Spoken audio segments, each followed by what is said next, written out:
नमस्कार दोस्तों, स्वागत है हमारे इस चैनल सोल डाइट में। तो दोस्तों, अगर आप अपनी लाइफ में कुछ नया सीखना चाहते हो तो इस चैनल को सब्सक्राइब कर देना। दोस्तों, आज की वीडियो काफी खास होने वाली है क्योंकि आज हम करवा चौथ के व्रत की संपूर्ण जानकारी आपको बताएंगे और व्रत का समय तिथि आपको इस वीडियो में बताएंगे और आपको यह भी बताएंगे कि किन स्त्रियों को भूल से भी करवा चौथ का व्रत नहीं करना चाहिए। तो इस वीडियो को अंत तक अवश्य देखें। हिंदू पंचांग के अनुसार चतुर्थी तिथि 31 अक्टूबर को रात 09:30 पर प्रारंभ होगी, जो 1 नवंबर को रात 09:19 पर समाप्त होगी। उद्या तिथि के अनुसार करवा चौथ व्रत 1 नवंबर 2023 को रखा जाएगा। इन नियमों का रखें ध्यान। करवा चौथ के दिन विवाहित महिलाओं को उनकी सास द्वारा सर्गी दी जाती है, उसे सूर्योदय से पहले ही खा लेना चाहिए। करवा चौथ के दिन 16 श्रृंगार जरूर करने चाहिए क्योंकि इन्हें सुहाग का प्रतीक माना जाता है।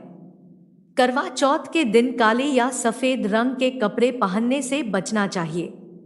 करवा चौथ के पूजन के दौरान महिलाओं को अपना मुख ईशान कोण उत्तर पूर्व दिशा की तरफ रखना चाहिए। करवा चौथ के दिन अपने बड़े बुजुर्गों का आशीर्वाद जरूर लेना चाहिए। करवा चौथ से जुड़ी कई मान्यताएं और परंपराएं हैं जो इसे और खास बनाती है। करवा चौथ का त्योहार मुख्य रूप से पंजाब, उत्तर प्रदेश, हरियाणा, पंजाब, गुजरात और राजस्थान आदि राज्यों में मनाया जाता है। माना जाता है कि ये व्रत रखने से वैवाहिक जीवन में भी सुख बना रहता है। इस बार 100 साल बाद करवा चौथ पर महासंयोग का निर्माण हो रहा है। आइए जानते हैं इस महासंयोग के बारे में। शुभ योग का हो रहा निर्माण। इस बार का करवा चौथ सुहागिन महिलाओं के लिए बेहद खास होने वाला है। इस बार 100 साल के बाद चंद्रमा में मंगल और बुध एक साथ विराजमान है, जिस कारण बुध आदित्य योग बन रहा है। इसके अलावा करवा चौथ के दिन शिवयोग या शिववास और सर्वार्थ योग भी बन रहा है। इसलिए इस साल का करवा चौथ काफी शुभ रहने वाला है। जो महिलाएं इस दिन व्रत रखकर चंद्रमा को अर्घ्य देंगी, उनकी मनोकामनाएं जरूर पूरी होंगी। साथ ही वैवाहिक जीवन में सुख बना रहेगा।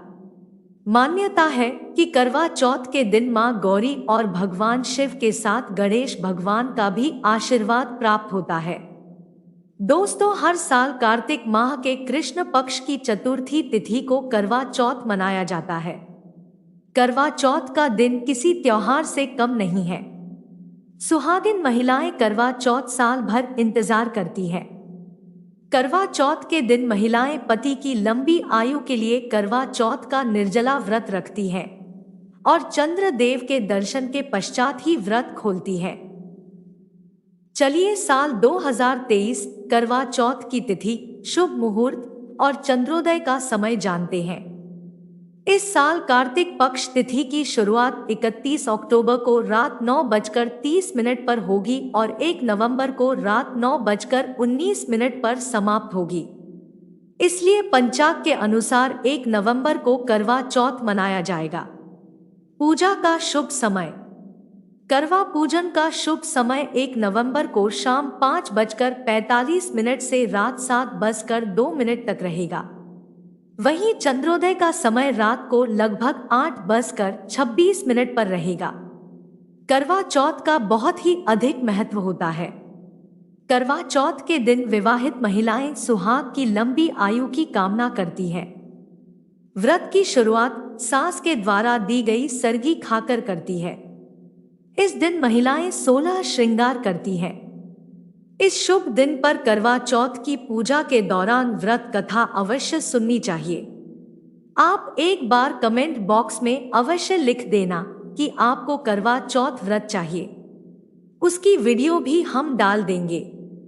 व्रत कथा सुनने के पश्चात रात में चंद्रदेव को जल अर्घ्य देने के पश्चात ही पति के हाथों से पानी पीती है। करवा चौथ के दिन करवा माता चंद्रदेव, गणेश जी, मां पार्वती और भगवान शिव की पूजा की जाती है। हिंदू धर्म में करवा चौथ का बड़ा ही महत्व है। सुहागिन स्त्रियों के लिए यह दिन किसी त्योहार से कम नहीं होता है। इस दिन महिलाएं व्रत कर, पूजा पाठ कर पति की लंबी उम्र की कामना करती है, ताकि पति पत्नी का साथ जन्मों जन्मों तक बना रहे। लेकिन क्या आपके मन में भी इस व्रत को लेकर कई सवाल हैं?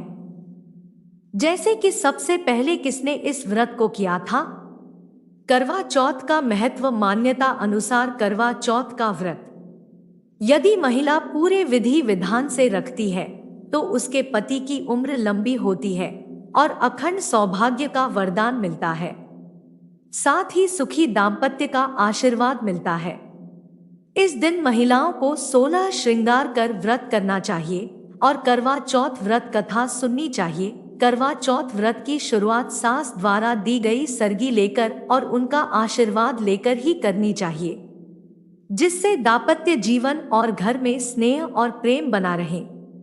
करवा चौथ के दिन महिलाएं पति द्वारा दिए गए कपड़े पहनती हैं और पूरे दिन बिना कुछ खाए और पानी पिए रहती है और रात्रि को चांद को के पश्चात ही अपना व्रत खोलती है। चंद्रमा को अर्घ देकर महिला अपने पति के हाथों से पानी पीती है। इसके पश्चात व्रत पूरा माना जाता है। महिला चांद देखने से पहले व्रत को तोड़ देती है तो ये व्रत खंडित हो जाता है। बता दें, ये करवा चौथ व्रत सूर्योदय से पहले ही 4 बजे के पश्चात शुरू हो जाता है। इसमें भगवान गणेश, भगवान शिव और माता पार्वती की पूजा की जाती है। करवा चौथ की कहानी। करवा चौथ व्रत की मान्यता। करवा चौथ रखने की परंपरा की शुरुआत महाभारत काल से हुई थी। बताते हैं कि सबसे पहले श्री कृष्ण के कहने पर द्रौपदी ने पांडवों के प्राणों की रक्षा करने के लिए इस करवा चौथ को किया था। द्रौपदी के द्वारा करवा चौथ का व्रत रखने के कारण से ही पांडवों के प्राणों पर कोई आंच नहीं आई थी। इसलिए कहा जाता है कि हर सुहागिन महिला को अपने पति की रक्षा और लंबी आयु के लिए करवा चौथ व्रत रखना चाहिए। हिंदू धर्म स्त्री को सदैव से ही शक्ति का रूप माना जाता है, इसीलिए उसे यह वरदान मिला है कि वह जिस चीज के लिए भी तप करेगी उसे उसका फल अवश्य मिलेगा।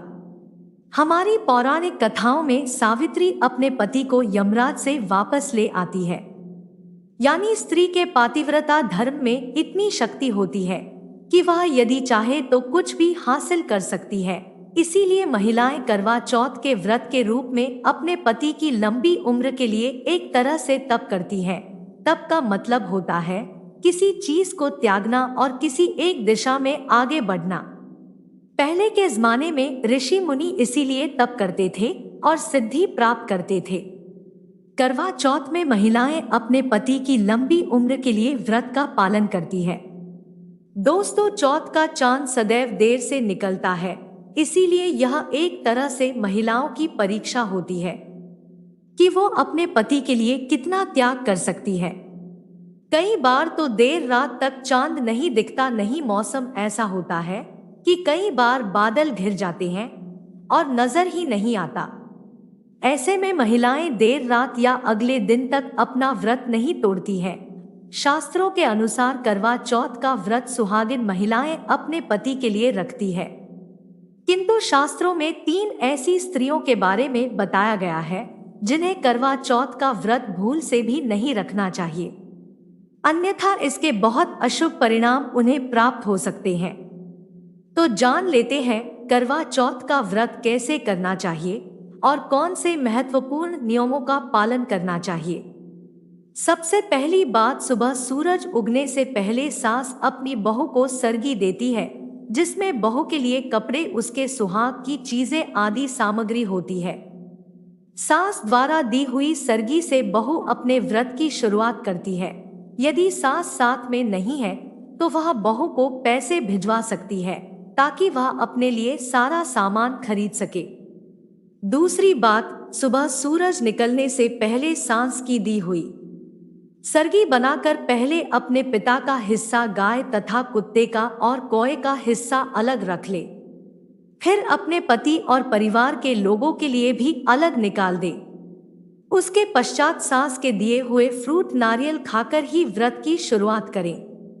फिर सांस के दिए हुए कपड़े और श्रृंगार की चीजें पहने। तीसरी बात, करवा चौथ का व्रत पति पत्नी के आपसी प्रेम और विश्वास के संबंध को और मजबूत बनाता है। किंतु यदि पति पत्नी के बीच लंबे समय से मतभेद, झगड़े और तनाव का माहौल चल रहा है या काफी समय से एक दूसरे से दूर रह रहे हैं, तो कृपया इस व्रत का पालन ना करें। ऐसे तनाव भरे मन से व्रत रखने से व्रत का खंडन होता है, जिससे व्रत पूरा नहीं हो पाता। फलस्वरूप आपको मुश्किलों का सामना करना पड़ सकता है। पहले अपने रिश्तों को समेट ले। मन से क्रोध, गलत विचार और आपसी क्लेश को दूर करें। उसके पश्चात ही सच्चे मन से के व्रत का पालन करें। चौथी बात है दोस्तों, आज का युग काफी आगे बढ़ चुका है। कई सारे संबंध ऐसे भी हैं जो बिना शादी के साथ रह रहे हैं, जिसे हम लिव इन एंड रिलेशन के नाम से प्रचलित कर रहे हैं। पर आपको बता दें कि शास्त्रों में ऐसे संबंध यदि स्थापित है तो आप करवा चौथ जैसा पावन व्रत नहीं रख सकते। शुभ कार्यों में, हवन में, ग्रह शांति जैसी पूजा में पति के साथ उनकी अर्धांगिनी ही भाग ले सकती है। बिना रस्म, मौके और वचनों के आप करवा चौथ का व्रत धारण नहीं कर सकते। यह वर्जित माना जाता है। पांचवी बार, पति के साथ होते हुए भी यदि किसी महिला का पराये पुरुष के साथ अनैतिक संबंध है या पराये पुरुष के प्रति कोई ऐसी भावना रखती है, तो ऐसी महिलाओं को भी करवा चौथ का व्रत नहीं रखना चाहिए।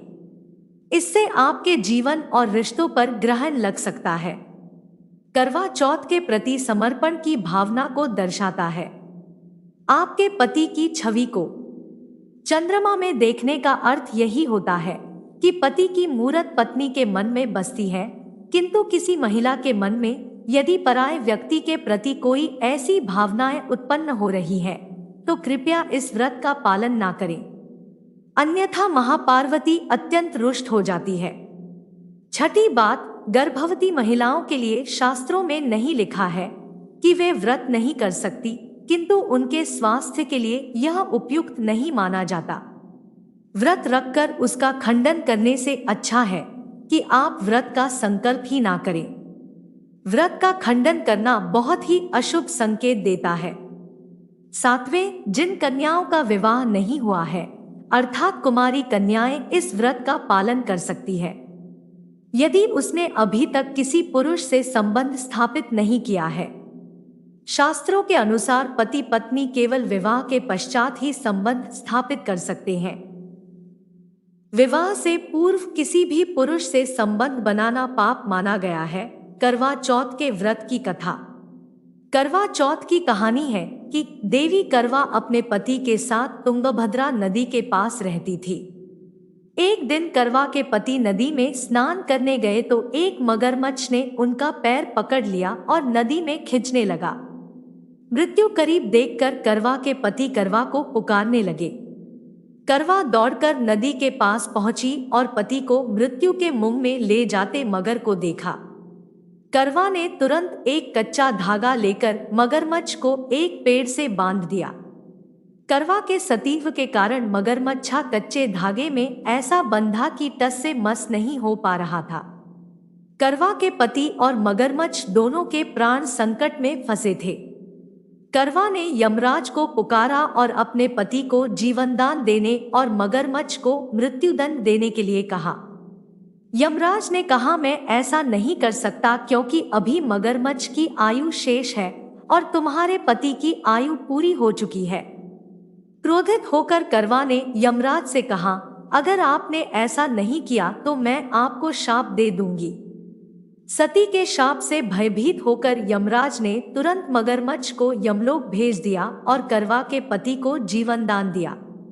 इसलिए करवा चौथ के व्रत में सुहागन स्त्रियां करवा माता से प्रार्थना करती हैं कि हे करवा माता, जैसे आपने अपने पति को मृत्यु के मुंह से वापस निकाल लिया, वैसे ही मेरे सुहाग की भी रक्षा करना।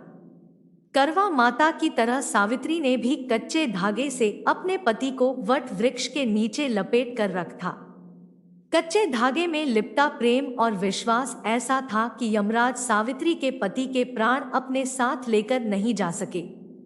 सावित्री के पति के प्राण को यमराज को लौटाना पड़ा और सावित्री को वरदान देना पड़ा कि उनका सुहाग हमेशा बना रहेगा और लंबे समय तक दोनों साथ रहेंगे। तो यह थी आज की खास वीडियो। कमेंट में जय मां पार्वती और जय सीता राम अवश्य लिखें। आशा है कि आज की इस प्रस्तुति में बताई गई जानकारी आपको अच्छे से समझ आ गई होगी। वीडियो अच्छा लगा हो तो एक लाइक अवश्य कर दें। धन्यवाद वीडियो के अंत तक बने रहने के लिए।